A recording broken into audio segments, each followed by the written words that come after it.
Hi, everybody. I'm Candid Stanisci of Leaf Talk. Welcome to the Spanglish World Network on Zingo TV, channel 250. Please remember to download the Zingo TV app at the respective app stores for iOS and Android devices. While you download, make sure you rate and leave a comment. Both apps are absolutely free. Zingo TV is available on Google Chromecast, Amazon Fire, Fire TV sticks, Roku sticks, and also on all smart TVs 2016 forward. Now, on Leaf Talk, joining me as usual, Aaron William Freeland. Aaron, the most important question I can ask about this whole show, the most important thing I need to ask: what was it like being at the game on Monday? That was a unique experience. Um, Everything from the crowd size, which was nuts, to the crowd pops was Mhm. absolutely fantastic. It's one of those things where you kind of regret spending the money, but at the same time, you kind of love the fact that you did. Uh-huh. And I guess the outcome wasn't bad in your mind. No, not at all. The result was exactly what we wanted, so it turned out all to the good. Okay, so now I'm going to ask specifically about where you were at key times in the game. Which, and then if I miss one, please share it with us. Okay. First, early in the game, the hit against the glass. Where were you? Sitting in my seat, section 320, row 15, seat two. Had a Okay, beautiful view of it. It was was it late. facing you or were you to the back of it? I was looking at it. All right, so you could see the face hit the glass and bounce Yep. off. One game suspension. Yes? No?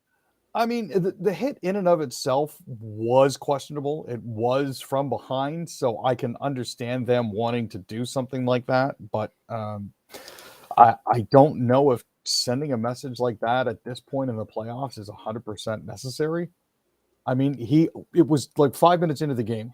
He played a 43-second shift, and he was out for the remaining 55 minutes of the game.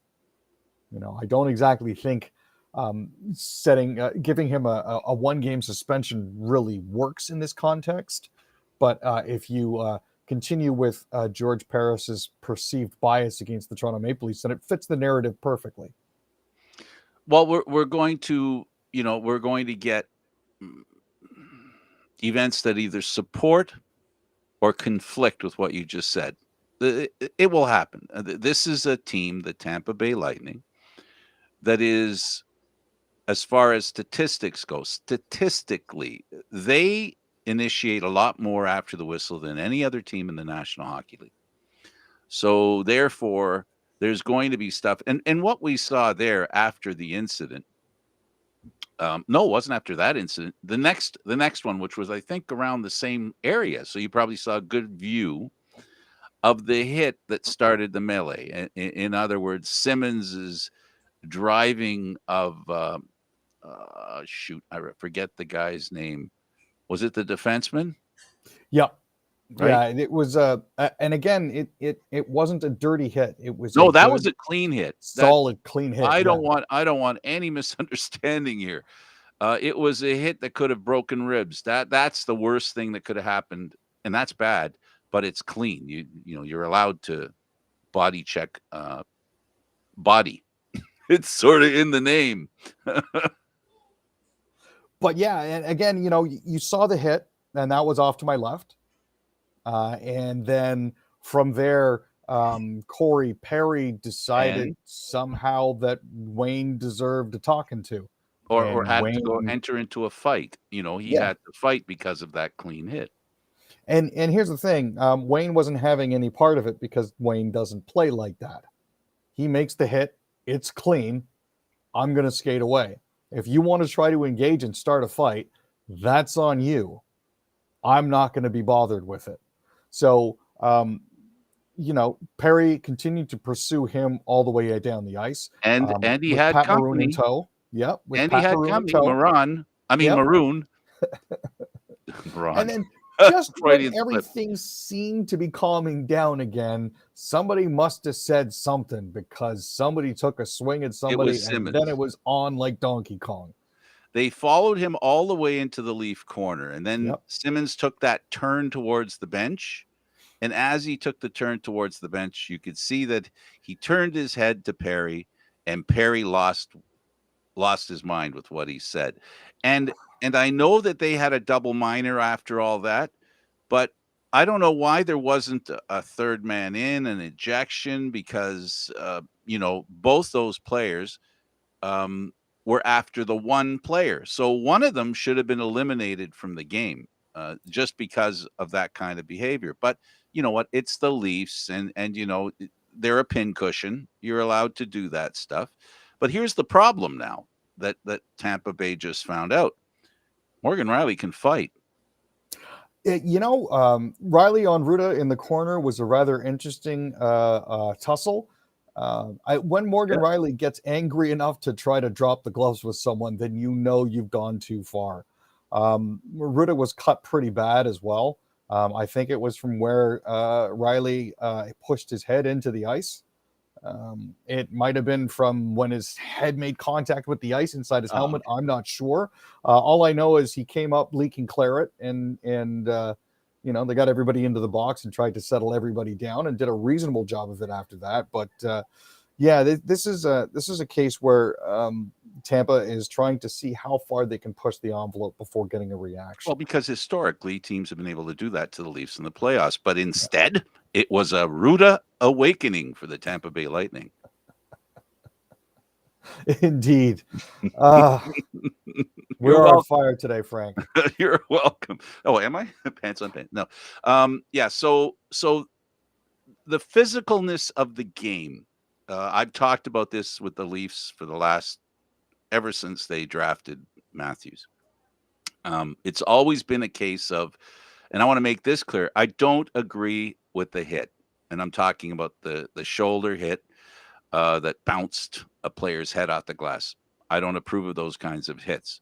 So I guess generally speaking, what we heard the coach say was that it's going to be probably a violent series, and we need to initiate rather than retaliate. And I think what he meant, and if I can share this with you and the viewers, I think what he meant to say was, you get a penalty when you retaliate. Don't get a penalty. If you're going to lay a hit, and don't retaliate. At the end of the day, that's what it comes down to. That's what I read from Keith. I don't think he meant let's make this a violent game. I think what he realized was that this Tampa Bay Lightning team, as we said moments ago, that they are a team that love the crap after the whistle. So don't get caught in the crap after the whistle and end up with the penalty, because you got two guys on that team, count them, two, who are notorious for verbally dragging teams into the penalty box. And we talked about the two of them that tried dragging Simmons into the penalty box or into an altercation that would have led to him getting a penalty, so that they could feign being hurt or, create a situation. So they've got Maroon and, of course, Perry that you mentioned, were two guys who are notorious for doing what a new guy maybe talk about today. Bunting's coming in the lineup, who is also notorious for that kind of stuff, except he doesn't really, he's a little sharper with the tongue and a little sharper with the attitude, and can skate a little better than those two guys. So he can do it differently, but he's going to do the same thing tonight. So it's going to get interesting. Oh, it most definitely will. And I some of Keith's comments were rather enlightening. In light of the supplementary, enlightening, I like that. You did that on purpose. Go ahead. In light of the summary discipline that Kyle Clifford received today, which is the 1 game suspension, on top of the 5 minutes in the game misconduct that he already sat for. Again, unjustified in my opinion, but it is what it is. Keith said that the Maple Leafs' fourth line is the best in the business when they're all together. Clifford is an important part of that line. You can't make hits like that. I understand getting excited. I understand getting the yips. I understand wanting to do everything you possibly can to help your team by throwing the body around. Lord knows I wasn't big enough to do any real damage, but I did love to throw hits when I played. So, I understand that, but tempering your enthusiasm a little is important as well. Yes, that's exactly. Thank you. That's what I would have interjected there. At the end of the day, it was early in the game. The excitement level was extreme. the crowd, you were there in the middle of the crowd. I mean, when he laid that first hit, I mean, the reaction of the fans was amazing. And then, of course, I think he got caught up in the excitement of the fans' approval, and literally made a hit that was not. And I'm offended by people who suggest that he hit him from behind. He did not. It was a drive-by. We saw it. We talked about it, and that's what it was. It was a drive-by hit. It certainly was. But and again, people will Unnecessary and illegal, but a people will drive-by, not describe a it hit in and run. whatever way suits their narrative to best make their point. I think is there is always a certain bias with that sort of thing. Welcome back, Eduardo. I'm okay with the 1-game suspension. I was concerned it was going to be like a 3 or a 4-game suspension. I was thinking Najim Kadri all over again. Oh well, and I actually tweeted that out last night. I said it begs the question: is Kyle Clifford our new Nazem Kadri? Thank goodness it was only 1 game as opposed to 4. Yeah. But you know, there are shades that are involved in this, and some of it is shaded slightly darker than others. So we'll have to see. But I am glad that Clifford will be back for Game 3. I'm glad that Bunting is back. I'm glad that Kasha has sufficiently recovered from his He looked concussion good. to play. He Yeah, looked he good. looked fantastic out there. Muzzin So, looked great. Now, Muzzin doesn't need to be. This is the beauty of the depth of the team that they have now on defense. He doesn't need to be as physical as he prefers to be. He can really pick his spots. He doesn't have to go looking for a hit, which is what he used to do before there were 2 certain defensemen on the team, one of them coming from Calgary, the other one coming from Phoenix or Arizona, whatever. The former captain of the Calgary Flames and Labushkin. I got to tell you, he took a roundhouse to the face and didn't react badly to it. As long as like he got punched in the face and was like, yeah. okay, so what else you got? And I'm going because in that I don't know if you saw it, but in that tussle he took one right in the nose, the button. There are certain things, unfortunately, that I can't see being way up at the back of the 300s. But Well, that's yeah, that's what you missed. That's what yeah, you missed. It was funny because he just sort of shook it off and went, "Oh, okay. Was that it? Is that all you and got? Is that all you got? Here, hold on to my beer." So basically, it was a game that the Leafs proved that they can play with the twice Stanley Cup champions, and I think that's what the Leaf fans want to see. So again, I repeat, you haven't gone into enough games, so you wouldn't be able to judge. So this is maybe not a fair question, but what was the excitement level in your mind there? Is it anything that you've seen comparable? I know it bordered on becoming a Raptor game. The excitement was so loud. The Raptors have a better reputation, the fans I'm referring to, than Leaf fans. Leaf fans have the hands sitting on, as their sort of go-to move, come out halfway through the end of the period, the game. This was a different crowd. no, this I think was a crowd that has been waiting for something like this for quite some time, and to finally have the opportunity to cheer the boys on in person after a long 2 years. And it's been over 2 years. People. I know that they were letting fans back into games and everything like that, but this level of intensity, we haven't seen a playoff game in 2 years, even though No. we've made the playoffs, right? Yes. So the fact that you got to be there in person, that they played well, and that they gave us reason to cheer was, I think, incredibly heartening to see, and it's just a lot of fun to get involved in. And I think it's very clever, and I think it's sincere too. And why shouldn't it be? That Coach Keefe applauded. He basically said the fans were the star of the first game. I I wouldn't differ, and I agree with you that the fans. This is, you know, they had a pretty good run in the Canadian division, but the fans, yeah, they had 100 people there who normally don't go to hockey games, type thing, right? If you remember, I think it was a couple of hundred they allowed into the game. Yeah. Doesn't compare to the 19,000 that show up there that are actually paying for tickets and want to be there too, right? The excitement, the battle. Imagine after a few years, there were a lot of younger folks there, I noticed. And I have a feeling it had a lot to do with the fact, Dad, I'm going to this game. But son, no, I'm going to this game. I don't think there would have been any parents or people who actually own the tickets surviving, not letting someone else go. And the byproduct of that, Aaron, I think, is when you have a younger and more fan-oriented group at the game, as opposed to the dudes and dudettes that can afford to go to the game. If you follow my minor Yeah. little slight that I'm throwing out there, you get a better and more exuberant crowd. Oh, most assuredly. And Maple Leaf Square outside was just as lively going into the game as well. Not as So populated as the Raptors series, I noticed. Am I I wrong? they changed the way that you get in now.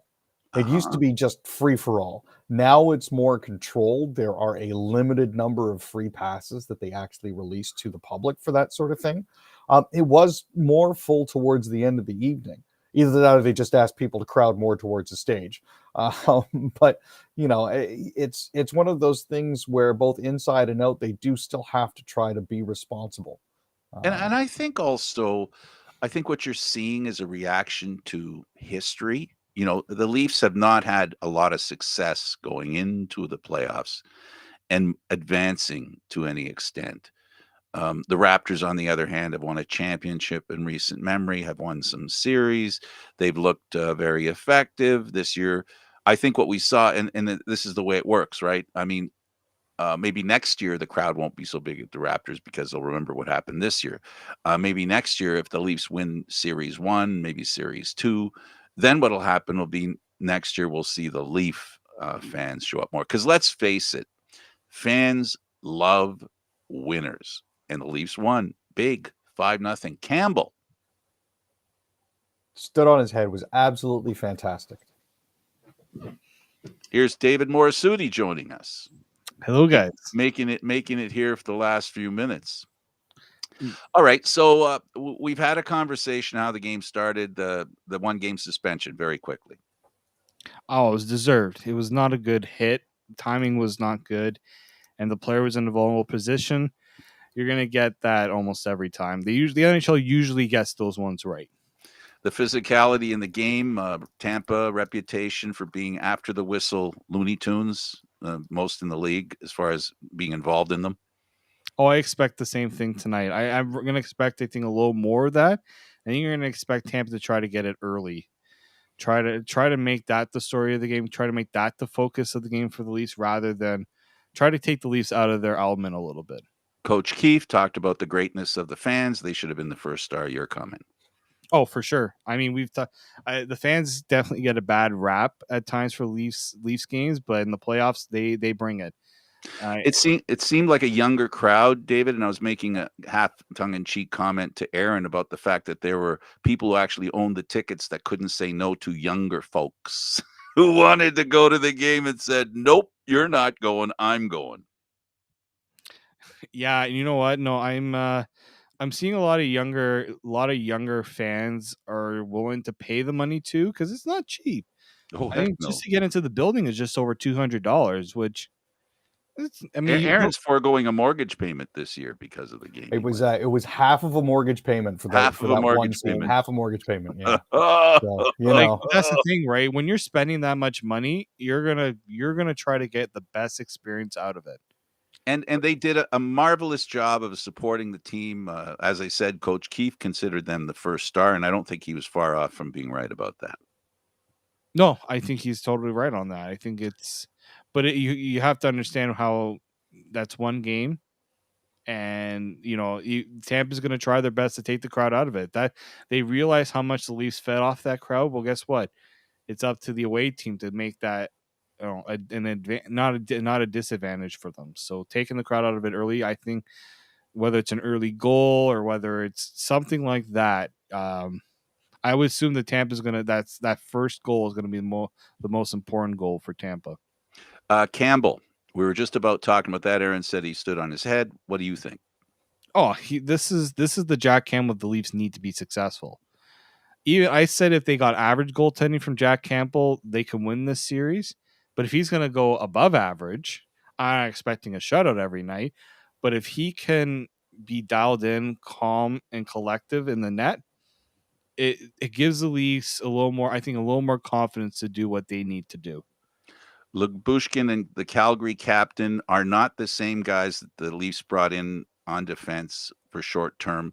These guys, the toughness is what fans wanted to see back there. But there's something about Lyubushkin and, of course, the former captain of Calgary. They can also carry the puck, carry the cup. Oh, maybe Freudian slip there. Carry the puck and shoot on net, and they have an offensive side as well, which makes their defense much deeper, and a defense that was scoring more at a higher rate towards the end of the season. And we're seeing it now in the playoffs as well. They don't have to score. It's the threat that sends, the opposition backwards. Yeah, and they have like Giordano brings the experience. He knows how when to pick his spots and what he needs to do. And the Bushkin, I just think he's been he's found his role and he just sticks with it and he just does what he needs to do. He's not trying to do anything extra. He's not trying to go out of his way in certain cases, and he doesn't need to do that when you're paired with the Morgan Riley. Let Morgan Riley do what he needs to do and be that support for him. Shall we ask the producer if we have more time? Is there a show after this? Eduardo Harari, are you there? Are you within earshot? I'm just checking to see. Looks like the other half went for food. Oh, he says we can go further. He just messaged. No. Now, I only asked him first. That doesn't mean I'm going to assume that you guys are going to do it. You have to have a willingness. Are you willing to talk Leaf hockey right now? The Leafs? Are we kidding? Okay, so we're willing. Okay, so we all agree. No, because there's a lot more to talk about, and I truly enjoyed the game, the passion with which the Leafs played, the intelligence that they used, the team concept. We have seen this team this year dominate. I think Keefe is proving to be a very good coach and very insightful in ways that you want your coach to be. Before this series started, he said, and I think we all agree with this because we saw it with our own eyes, this team plays better against better teams. And he said, this is better, playing against a better team. I think this is better for us. Do you concur, and why? Start with you, David. You know what? I think there's a mentality that in order to, be the best, you have to beat the best. I always bring that Ric Flair line always. And I think that holds true for the Leafs. Like, they know that nothing is going to come easy for them. They're not favored. They have to work for it. I think in past years, they were definitely guilty of being complacent in that they felt they were favored. They could play their game and it was gonna work. Well, no, I think you have to be willing to make the adjustments and not let the game come to you, but you dictate. And they did I think that's what you saw in that first game. They dictated the game, and we saw the results. That's what it takes to be successful. You play to your game, and you force the other team to make the adjustment. Yeah, we talked. I mentioned that to Aaron at the beginning of the show, and the fact is that when the coach said we need to initiate, what he's trying to say is don't retaliate, and No. because retaliations lead to penalties. Aaron, your view on that point? Well, and we touched on this earlier. They do always seem to play better against better teams, but at the same time, when they can start a game the way that they did, kill off Clifford's full five, assert themselves, let their special teams take over and play the game their way without getting involved in after whistle shenanigans, they can dominate. And the problem that we have here is, while Tampa Bay is the two-time Stanley Cup champion, they were not doing well coming into the final stretch of the season. They were, other than curb stomping the Leafs, they didn't play all that well. They did not. They did not just kill the penalty; they killed on the penalty. Exactly, and this is one of those things where Keefe has jokingly referred to it as a power kill, because I think they had 13 or 14 shorthanded goals this season. So Absolutely. it's definitely one of their strengths. And Frank and I, we've joked about this before, about whether or not teams should be allowed to decline penalties if they're playing the Leafs. Just the old Montreal Canadiens thing with... back in the 50s, man. Exactly. You used to have to suffer through the whole 2 minutes. And it didn't matter if the team scored. And Yeah, Montreal but was making Montreal was hay. so good at punishing Yeah, you. they changed the rules because of them. Yeah. David, I know, how we talked about the fans. What about the people who don't like the Maple Leafs? I always like to talk. I always look forward because not many opportunities. Um, the silence of the people who hate the Maple Leafs. You can tell how good the Leafs are by how afraid they are to make fun of the Leafs right now, because now you could be stepping into it with both feet and arms. Well, you're seeing the same old, oh, it's just one game, or I had one I make the joke whenever a team does so well in game one, Leafs in 3. It's the classic joke. Why do we need to go 4 games? The Leafs has got this. And then somebody joke back and say, well, that's because the Leafs think they only need 3 games. And I'm like, oh, that That would hurt. hurt. Oh, that's Yeah, terrible. that hurt. So like I just think it's so easy to knock on the Leafs, right? They've been the butt end on how many jokes or how many years. They need to move on to the first round, so that removes one bullet from the chamber. There's still a bunch of other bullets that the haters have. The Leafs just got to do their best to make as many of them blanks. You're right. And Aaron, we talked about this as well, is that the Leafs beating Tampa Bay would be a great. I mean, they've done a lot of things this year that have enhanced their confidence, right? That have created confidence where maybe it didn't exist. And like, hoping you can do something is different than being able to do it. So hoping to win a series and then being able to win a series. The key component here, Aaron, is what David alluded to. Leafs could win tonight. Heck, they could win in Tampa. But the real thing that's going to stop Leaf fans from panicking is they need to see that fourth victory. So we're beginning to see that we're going to see this progression, right? If the Leafs win tonight, and then, let's face it. As a Leaf fan, I'm going to ask you: they win tonight. Do you think they're on their way, or are you going, well, I'd like to see the fourth game? I mean, is there a moment prior to winning the fourth game that you can feel confident? Is there a comfort position that you can find yourself other than 4-0 with a minute left in game 4 and they're ahead 3-0 There is no position in which I feel safe as a Maple Leafs fan. The safest position for me is the fetal position. That's how you watch the game. That's how he watches the games when the clock's running. The jokes are it was 3-1, it was 4-1. 1967. Oh, hey, they've got their tea times booked. Plan the parade. I have a Pinterest link that I like to send people who try to make Maple Leaf jokes these days, saying, hey, I've been collecting these for the past 15 years. I've heard them all. Have you got anything new? Yeah. But I think as Leafs fans, the more that we tend to win and the better that we do, the better able we are to take these jokes. The only issue that I really have is I don't want to let people continue to make those jokes. This has got to be it. This or one of the next 2 seasons has got to be it. We've got to make it past the first round. I don't think, David, there's a fan base that beats itself up more than Leaf fans. I've thought beats itself up. I want to make sure that I'm Yeah. clear about that. Beats itself up, and they get beaten by the outsiders, by haters, more than any other.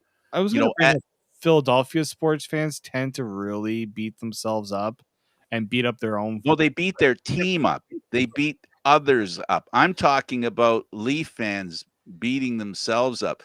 I don't think after a loss on any team, I don't think any other fan base says, I don't know why I believe in them. I just don't do it anymore. I can't take this. Leaf fans do that more than any other fan base. I think Aaron took that personally. Honestly, there is no group of fans that hates the Leafs more than their own fans. Don't see it. Aaron's taking it from but you're basically doing the the Leaf fans that are looking for an excuse to bail and don't want people to know they're Leaf fans, so they'd go the other direction to try and disprove how hurt they are. Right? That's just another way of saying. Yeah, it's just a different way of that. It's the way fans for the most part are. But Leaf fans have a right to be that way. I mean, we're talking 1967. We're talking Wayne Gretzky. We're talking 2004. Bruins behind 3-1. With minutes to go. There's a lot of reason why Leaf fans are because they've been through a pretty tough road, and I'm looking forward to them finally winning a series. And I got to tell you guys, I really believe it's going to be like a dam bursting. This is my prediction. If they can win the first series, if they can win that first series, bring on the Bruins. Bring them on. They don't look like they're going to do that. Carolina's with one leg. They're beating Boston. My goodness. So that may not happen. That would be the. Can you imagine the first series beating Stanley Cup champs, the second series beating the Boston Bruins? That's the third series. I don't care who you beat, as long as they meet Calgary in the final.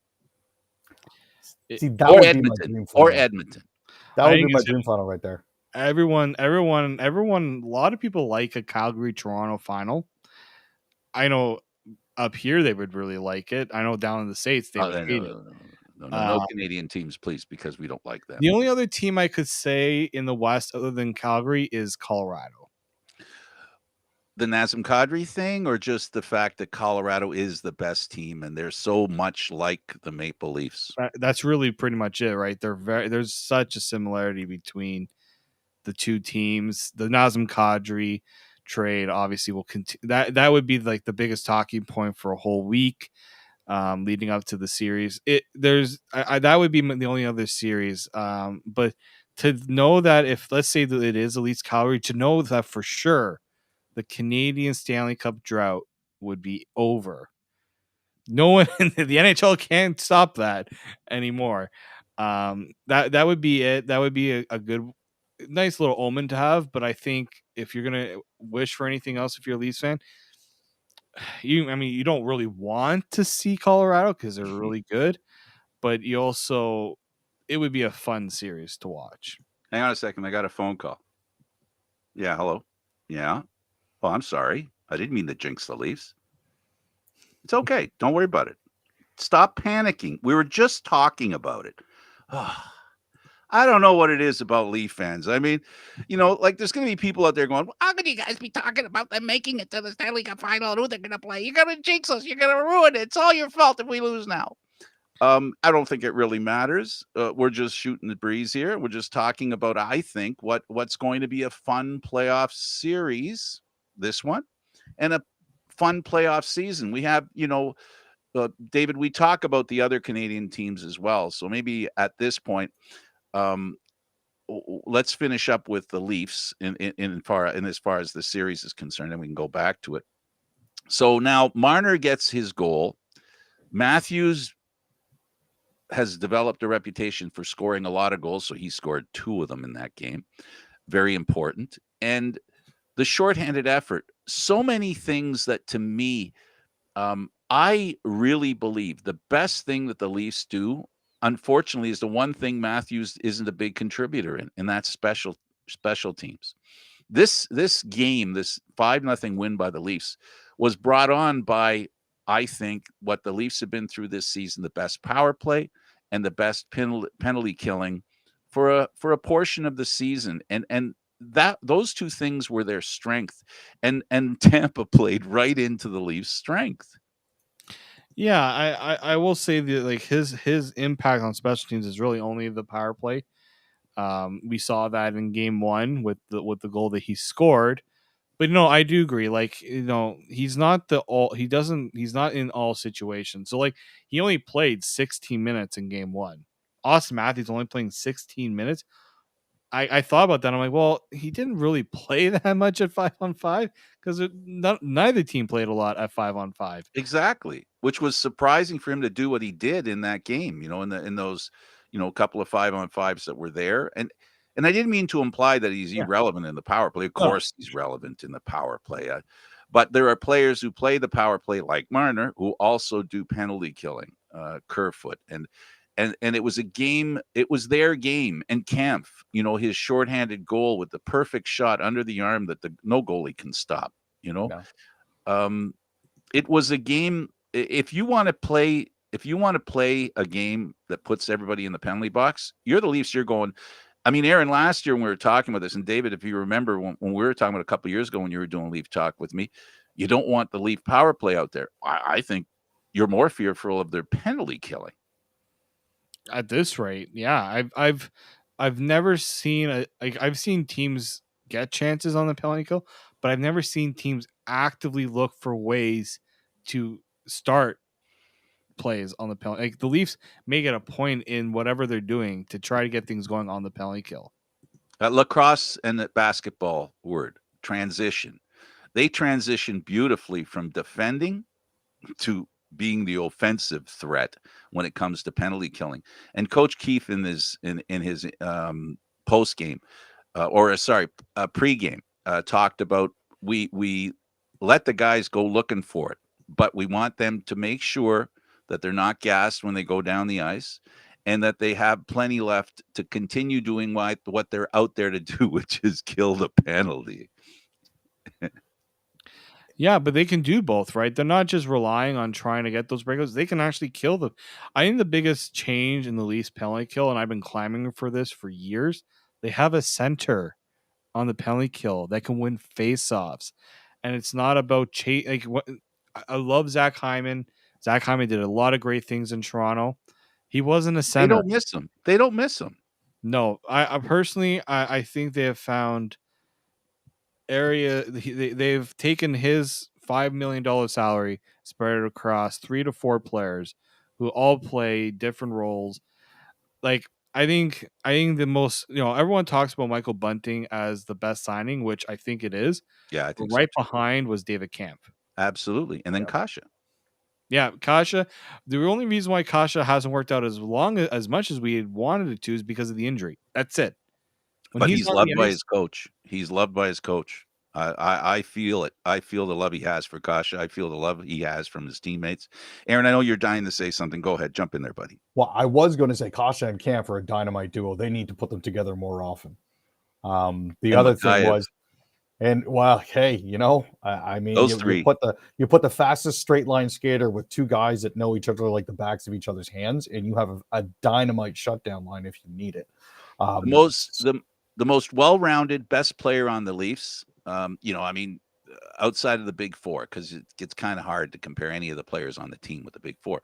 But I think the most well-rounded, best player that does everything well is Kerfoot. You might have a very good case for that there, because he definitely does. He puts the time in on special teams. He can be a scoring threat offensively. It's one of those things. The other thing I wanted to comment on was Matthews played 16:47 right last night, which represents exactly half of the amount of time that the Leafs were actually 5-on-5. Right. There was only 33 minutes in that game that were actually 5-on-5. The rest of it was special teams. Marner played what? Marner had already 19 minutes. Yeah, 19 and change, right? 19 and change for Marner, 19 and change for Engvall, 19 and change for Kampf, 17 and change for Mikheyev. Nylander played 15:36, and Tavares played just over 18 minutes. I love the way the coach handles Nylander. As soon as Nylander takes a bit of a break, you sit. Yeah. No, he knows, and I think Nylander has said that he needs Sheldon Keefe to push him a bit more. Did you hear he had food poisoning? That's what he was saying. Yeah. He had some sushi. Bad sushi. I've never had sushi, partly because of that. I think it's not getting good cred right now in your mind. No, I gotta say, growing up as a kid, bad sushi and quicksand were portrayed as far bigger problems in the movies than they ever actually turned out to be in real life. I'm not sure where Nylander is going for his sushi, but if it's a gas station, The he joke, needs to the joke change was 7-Eleven. Don't buy 7-Eleven sushi, folks. That's not what you do. No, he's Nylander is a guy who is, by definition, he's not consistent. By definition, he's inconsistent. He's always been inconsistent. He's always been the kind of player that you'll love when he's playing his best, and then it's a love-hate relationship that I have with his game, not him, with his game. But one has to remember, in fairness to Nylander, he was the best Maple Leaf against the Montreal Canadiens last year, who went to the Stanley Cup final, and they lost the series, and he was the best scorer. But that's in a context that the team lost. So, 6 of one, half dozen of the other, which is probably what I would call Nylander. That'd be his middle name. 6 of one, half dozen of the other. That's just his style. It is what it is. And the Leafs are going to have to make a tough decision on him moving down the road, just because of the cap. Yeah. But that's something we can talk about in the offseason. Right now, we've got a game coming up with the Leafs. We'll talk about the upcoming game, but let's take a couple of minutes to talk about the Canadian teams. Edmonton loses, Calgary wins, and Calgary wins 1-0. Shocker. This is part of that defense first that Sutter has always preached. You'd almost think it was defense only. They scored by accident. It may not have been intentional, but at least it stood up. That's the important thing, right? I mean, it was a power play goal, so we'll give them at least that much. That at least something there clicked. They played 0-0, 5-on-5. Yep, and I mean, the best of 7 game 2 goes tomorrow, and I mean, Markstrom only faced 16 shots. It took about 7.5 to 8 minutes before Dallas got their first accidental shot on goal. So Calgary had, I think, in the top 5 plus minus. You guys can look up the stat. I'm just going by. I happened to see it a little while ago. I don't know if it was at the end of the season or just before the end of the season. 3 of the top 5, I think, were Calgary Flames in plus minus. Gaudreau was up there for sure. Yeah, I think he was at the top when I looked. But it's something like that, top 3 of 5, which is clearly the gamesmanship that coach wants. He's a Suter or a Sutter. Either way, they smutter offenses. That's what they do. Yeah, like that was, when I watched that game, that was the trademark Daryl Sutter from the Kings, good goaltender, getting the right, getting the scoring when needed, but playing suffocating defense. Totally. In fairness, Dallas is not a great team. They've struggled quite a lot. They took a while to make the playoffs. Yeah, so it's not like I expected the Calgary Flames to win this series, and I actually expected them to win it handedly. I didn't expect 16 shots on goal for Dallas. There will be a bit of an adjustment made, but Daryl, this is the type of hockey Sutter loves to play. It's low event, and it's when you've got the right pieces, when you have guys that can score timely goals, and when you have a goaltender as good as Jacob Markstrom, you can play that style. Not every team is capable of playing it. And my only concern, can they sustain it? Because it's very, very intensive. It does wear down players a lot when you play that style. But he's had the team for a couple of years now, and Aaron, I mean, he's I wonder if he has the sense of humor at press conferences during and after practices too. I don't know if his humor translates as a coach. Some people, I think, are very hard put to understand Sutter's sense of humor, but that dude is genuinely funny. It's dry ice. It Jay, burns. Be careful. It's Sahara dry humor. Here's the thing. Going back to a point that we touched on earlier in the conversation concerning plus minus, Johnny Gaudreau was a plus 64. Right. Elias Lindholm was a plus 61. The two worst guys on the team are Sean Monahan and Milan Lucic at minus 15 and minus 9. There are only 6 players on their entire roster that are in the minuses. And it starts with Trevor Lewis. Even Juuso Valimaki, who didn't have the greatest of seasons, admittedly, was still a 0. So, it's one of those things where team defense is hugely important. Getting the timely goal, not trying to fill the net. Speaking of filling the net, interesting statistic for you. In Montreal's entire history, they have never finished with a negative goal differential. Let me guess. 3-digit negative goal differential. Let me In other guess. words, they've never been outscored by more than 100 goals. Let me guess. Where's this going, Aaron? Aaron, where's this going? Thanks to their last game against the Florida Panthers, where they outscored them so they 10 didn't to do 2. it. They didn't do it. Finished at minus 98. Not even 99. Okay. No, minus 98. Wow. The fix is in. Can't be doing that. Well, all right. So Edmonton now. Edmonton. I think the fans are buying CDs. Here we go again. Man, if they like, is this as big of a must win for the Oilers to lose? Here's the thing: losing both your games when you have the home ice advantage, No, that is tough. oh, To do the and look, they'll have to do almost like a reverse sweep in order to avoid like. This is probably one of the more critical games for a couple of reasons. One, Mike Smith needs to.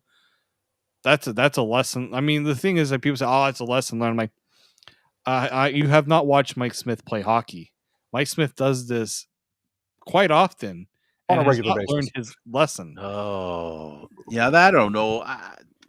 I hear what you're saying, and there's always food for thought when it comes to playing under pressure for players, and goaltenders are a rare breed. God, cliches. Just insert cliches. They're easy to define sometimes, I think. But I also have to say that Edmonton is playing like Edmonton he played even when he wasn't around. So in fairness to him, it's here we go again. But it's only one game, and when you guys say is this tough for Edmonton? Is this a must win? Like you said, David, I think it's a must win only because of the context of this series. But I'm afraid there are a lot of Edmonton fans who are saying it's a must win because this is just unacceptable. And in Edmonton, you have the greatest player in the world playing for your team, and some would suggest, and it would be fair to suggest, that they have the two best players in the world, at least offensively, you see. And that's the problem. That to me is the problem, is that this Edmonton team cannot defend, and when it comes to big games like this, you can blame the goaltender, you can blame the defense, but the bottom line is they have to be able to defend. Can they find their defense, boys? That is the question. Now, we are getting down to the short of it here. We've got about a minute left. Heading into tonight's game, Frank, what do you think of the Leafs' chances of pulling out another win? Just quickly. Absolutely, they can. They have the ability. It is just going to be a question of execution. Bunting is going to be out there, so the line one, if it gets a chance to play, will be better. And their defense is their defense. I have all the faith in the world in the defense that they've constructed, and a healthy Jake Muzzin is incredible. Justin Hall is probably the poster boy for whipping the Leaf defense. The most hated defenseman on the Leaf defense isn't playing. So all things are great with Leaf fans, and I think that the key is going to be their defense. And Campbell has proven that he's got some of his game back. Knock on wood, that he's consistent enough to make the saves that he needs to make. He doesn't have to make them all, just the ones that matter. Perfect. How about you, David? I'm going to echo everything you said there. I think there'll be a lot of interesting interesting storylines to keep an eye on, but I feel like a little less tension, a little less anxiety going into this one. Do you think if you're Tampa, Aaron, you try staying away from the physical, the brouhahas because it doesn't work for you? I'm thinking play it clean, play it quick. You have the scoring punch to get it done. Turn them loose and see what happens. Well, they have to But, try something different. And Yep. let's also keep this in mind, gentlemen.